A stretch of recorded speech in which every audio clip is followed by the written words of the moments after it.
I meet lots of interesting people who I want to help, and the best way for me to give back is to quickly share who they're helping professionally and who they wish they could privately or philanthropically help more. And I help you by keeping the interview short and sweet. People in my circle can pick and choose who to directly and indirectly help with their business or charitable contributions. Who are you helping? Don't forget to subscribe or follow me on YouTube and TikTok so they start paying me to do more content like this. Let's get started. Hey, how's it going? I'm Dan Fredenberg, and this is for Who Are You Helping? And this is a Who Are You Helping bonus edition. And today I'm joined by Malcolm Turner. Malcolm, how you doing today? I'm great, man. How are you? I'm fantastic. And just to get you up to speed, I'm a commercial investor and I own 506 Beamy, which means that I'm constantly interviewing commercial real estate syndicators and operators, buyers and sellers. So if that sounds like you, I'd love to have you as a guest on my Chance Encounters. You can see that at dandoesdeals.com. But sometimes there's someone who isn't in my circle, or we're not sure if there's a business overlap or not. I just want to get more details about what they're up to. We take 8 minutes to find out all about them so my friends can find out as well. So, Malcolm, the first thing, before we get to the questions, do you want to say a thing or two about yourself, maybe before we get to your business? Sure. Well, my firm is Castle Commercial Capital. I co-founded it almost 17 years ago. It'll be 17 years in February. And we are a commercial mortgage lender and broker. All right, excellent. So the first question that I have on who are you helping, it is who do you help professionally? So let me explain what that's all about. The reason why I need to know who do you help professionally is because when it comes to marketing, the answer to that question is what's called messaging. How do you explain what you actually do? Because somebody out there on a fairly consistent basis is giving you money, and I'd like to know what is it that you do for that person in return, because not many people are in a habit of paying people who do nothing. So, who do you help professionally, Malcolm, when it comes to your commercial loans? We help commercial investors primarily.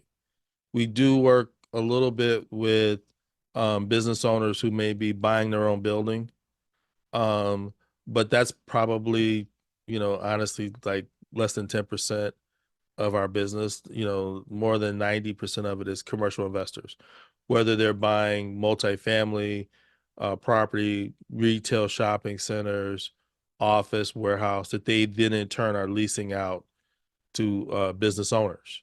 Because most business owners don't own their real estate; they rent and lease.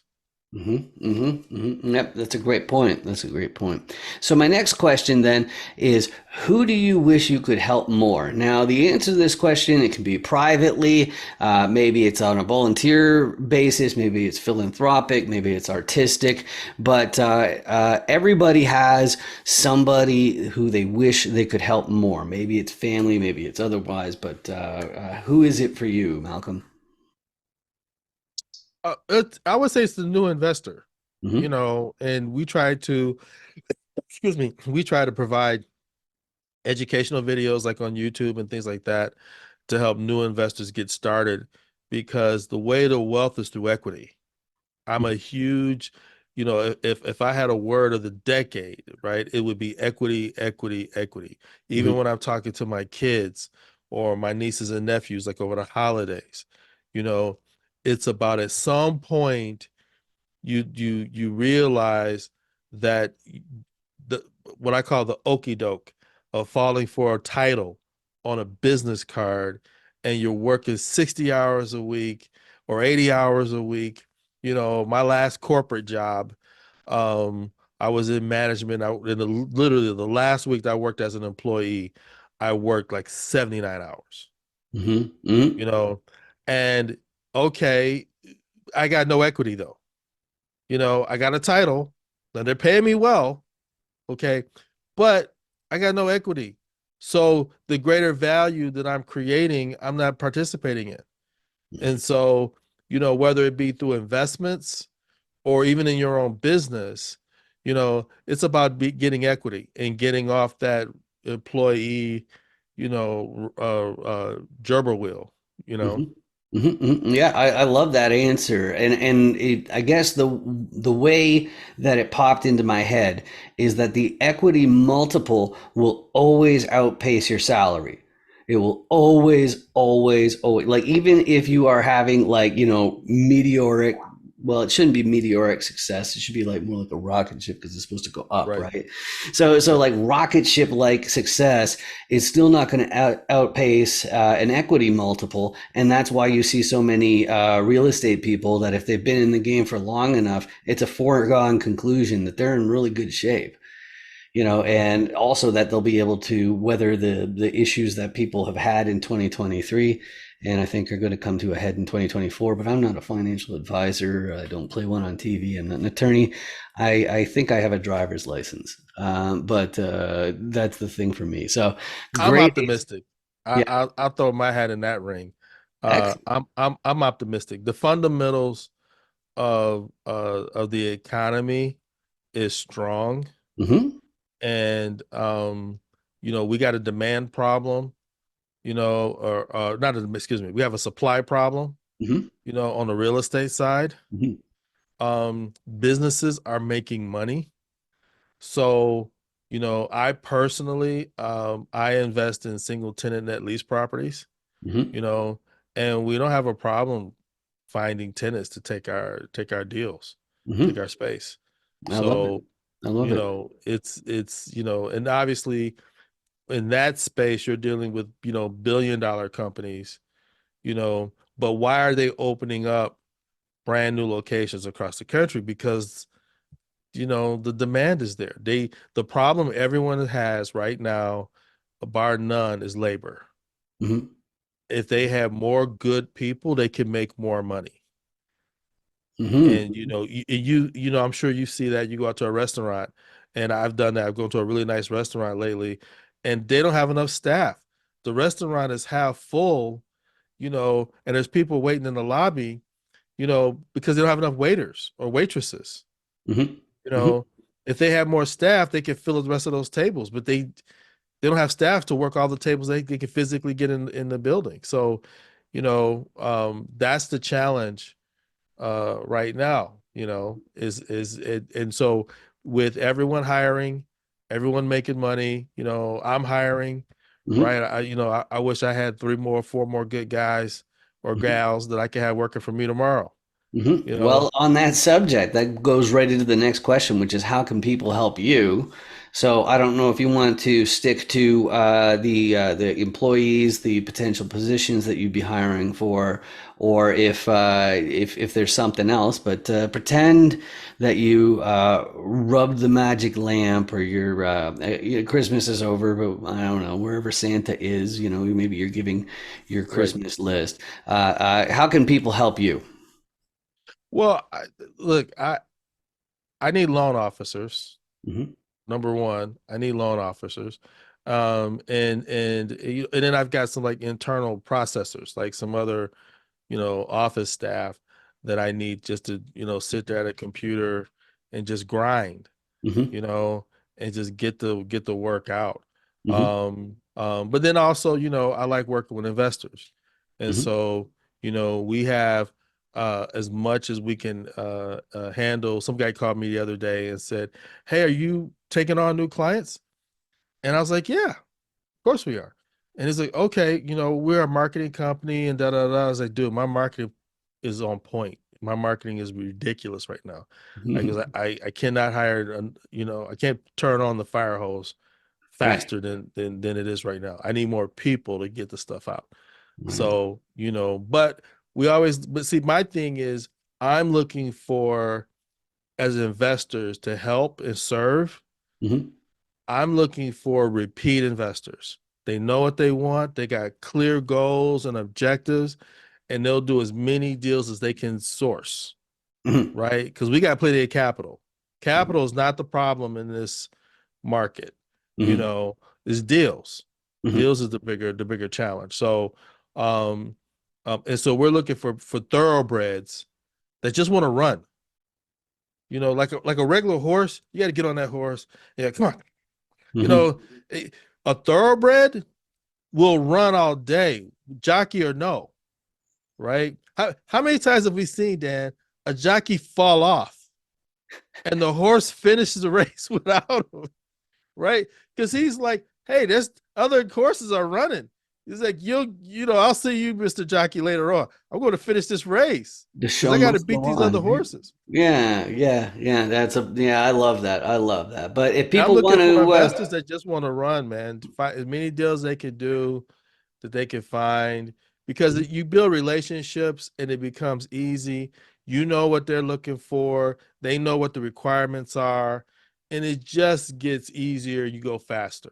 I love it. I love it. And of course, for me, if you want to reach out to me, my name is really distinct. And so it's really easy to find me, especially on LinkedIn.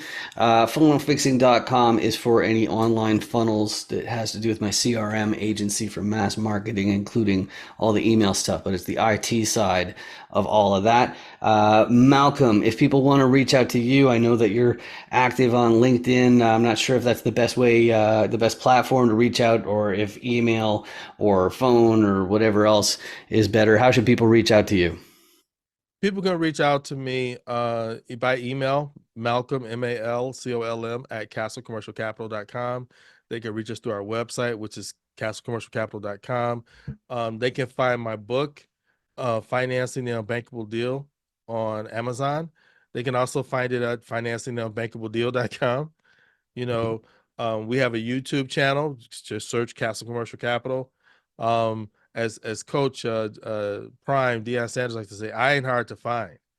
You know, Mm-hmm. so between YouTube, LinkedIn, Facebook, the web, Google, Amazon, we have our own mobile lending app.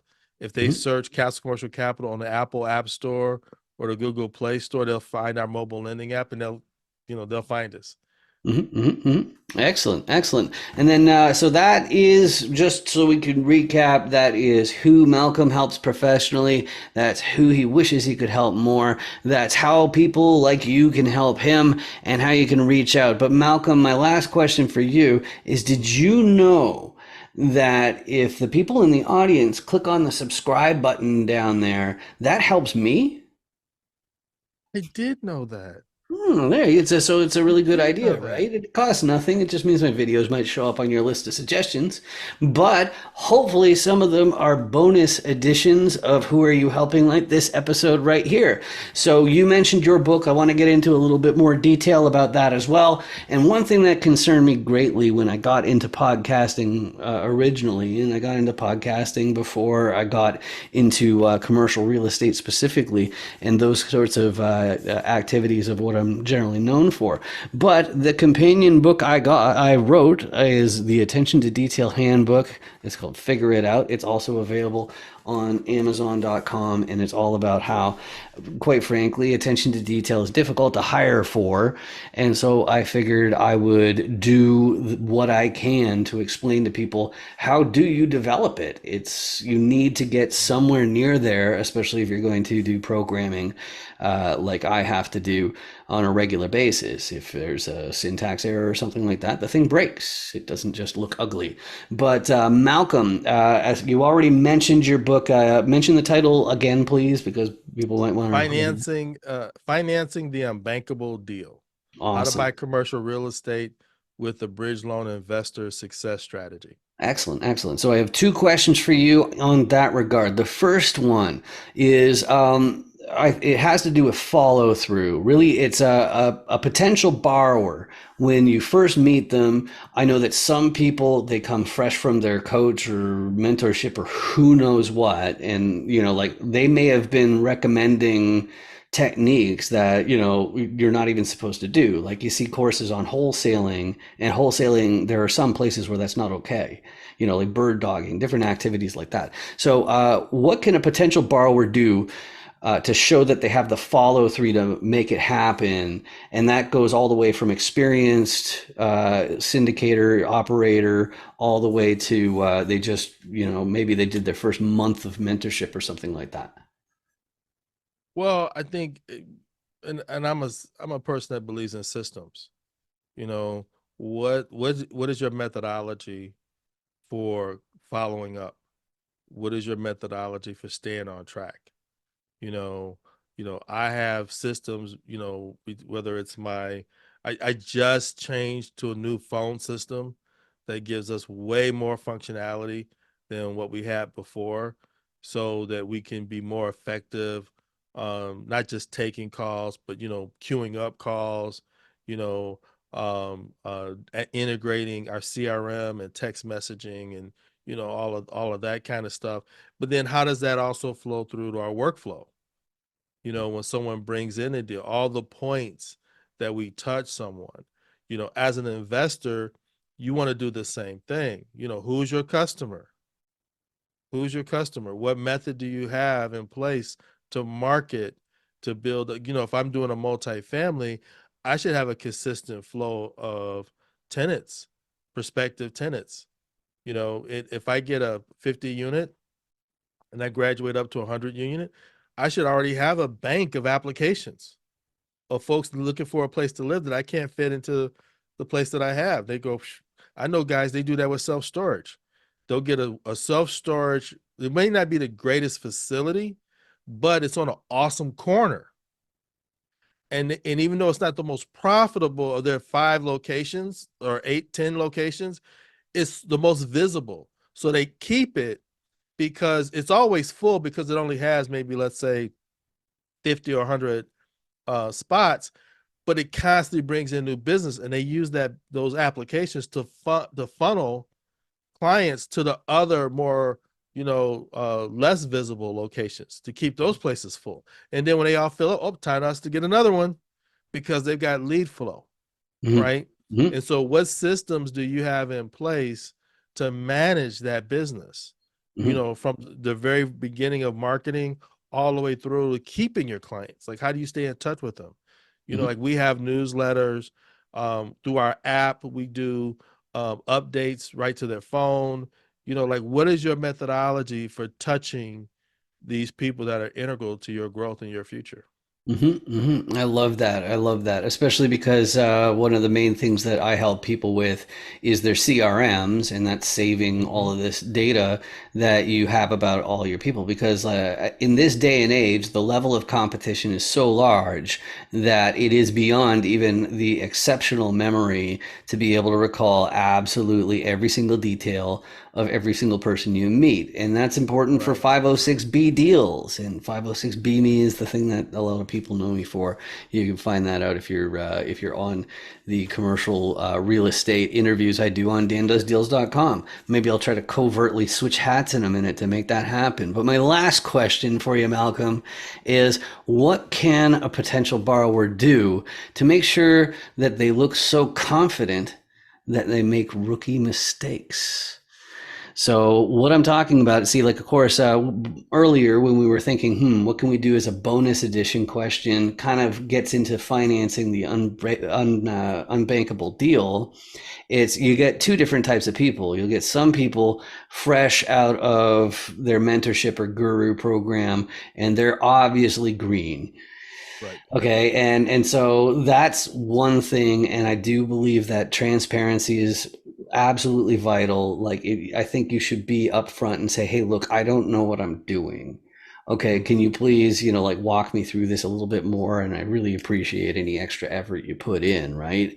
But on the other side of the spectrum, there are some people who, they might look sharp and confident and all that, and they might be making rookie mistakes. And so what can the borrower do to make sure that they don't make rookie mistakes? I suppose it's just transparency, right? But like, do you have any Yeah, other? it's transparency, and it's also listening. Sometimes I'll talk to a borrower, and I give an example. I talked to this borrower probably about 3 weeks ago. Lady was out of Connecticut, I believe it was, and excuse me, she was complaining about her getting turned down from a lender about blah blah blah. And I'm listening, right? And I'm like, okay, here's something you need to think about. Think about this and this and this and this, right? And she's going on and on and on and on and on and on and on and on. And I was like, okay, lady, I'm trying to help you, right? Because she's going like a mile a minute, right? And I intentionally slowed down to a crawl, right? And basically saying, I'm giving you good advice, right? You need to take it, right? And sometimes I think sometimes investors, you know, we want to help you. I want you to be successful as an investor. I want your loan to get approved, right? And if I share with you, hey, here's some things you may want to think about, you know, man, you ought to be taking notes, and I get, there's some loan officers that are the commercial loan officers that are order takers, Mm-hmm. and they're just you're talking to them and the whole time they're just checking off boxes, Mm-hmm. and just to screen you off the call, Mm-hmm. Mm-hmm. right? Or in, right? Because here's an interesting fun fact. 85% of loan applications are denied. Hmm. They're not approved. Okay. So, when you have a deal that's not cherry, Mm-hmm. okay, and given so many are denied, and I talk about this in my book, usually you're talking to a banker or a loan officer, they're trying to quickly assess where you are in that 85% because odds are, right, your deal's not going to get approved. Mm-hmm. So, I'm trying to figure out how to make it happen Mm-hmm. because where I add value and where I separate myself from the quote unquote competition is helping that extra 10-20% that got screened out by the last four lenders. Mm-hmm. And I come back and says, you know what, maybe you should do this and this and this. Try doing it this way. Mm-hmm. Get this together first, then come back. Mm-hmm. And then that'll get it done. And Mm-hmm. then it's like, oh, but I need them to open up their mind, and a plug for my book, Financing the Unbankable Deal. One of the things that I did with this book, I wrote it for investors so that they can understand right off. This whole book is a conversation Mm-hmm. between me and you Mm-hmm. directly. Here's the pitfalls that most investors make that blows up their deals. Mm-hmm. Here's why they're not getting approved. Here's some great things they can do to increase their odds of getting the amount of money they want and getting the deal done faster, Mm-hmm. right? My mentor in the business talks about barbecue. He says everybody likes barbecue, right? Bigger, better, quicker, right? You want bigger deals, you want better deals, more profitable Mm-hmm. deals, right? And you want to get it done faster and turn that money over, Mm-hmm. right? And it's like, okay, how can I learn? Because one of the things that I put in my book was case studies, Mm-hmm. you know, and one of them was a deal that I was an investor in that didn't go well, Right. that we didn't close. We lost that opportunity, right? Because you always remember and learn more from the ones you didn't get than the ones you do, right? Mm-hmm. So in full transparency, I say, hey, here's the Malcolm Turner case study, right? Here's what we did. Here's what we did wrong. Me and my partners had to shoot ourselves in the head, right? But we learned, and we will never make those mistakes again, you know. And I think the more you can learn from other people, if the stove is hot and you get a third degree burn, second degree burn, I don't have to touch it. Mm-hmm. It's hot enough for you, good enough for me. You know, let's learn and dive deep into what other people are doing that makes them successful and what mistakes are people making, that are holding them back. You know, it's so okay, that'll help me because I don't have to make those same mistakes. My ego is not so huge where I can't learn from anybody. I Mm-hmm. can learn from everybody. Mm-hmm. Mm-hmm. Oh yeah, being a fantastic listener. I absolutely love that. And what more important message can you have in a Who Are You Helping episode? And so this concludes it. This is once again a bonus edition. I've got a couple words for you immediately after this, but I do want to thank you once again, Malcolm. Make sure that you check out his book Thanks for having on me. Amazon. This has been fantastic. Thanks a lot, Malcolm. Hey there. Are you interested in commercial real estate deals? Would you like to build your network of investors and deal sponsors? Well, the best thing I can do for you is have you appear on a chance encounter interview as featured on dandoesdeals.com.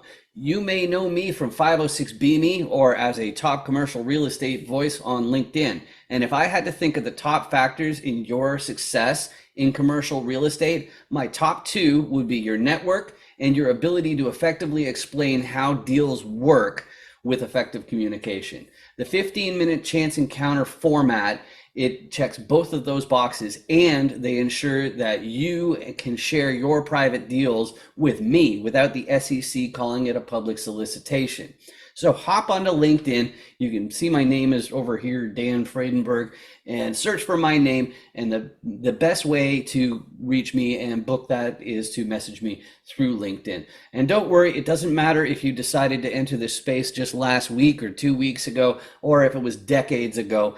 It'll be fun and easy to look good. We're just asking multiple choice questions based on your core competencies you look to contribute, your level of sophistication, all that kind of stuff. So I hope to hear from you soon. Thanks a lot. Bye.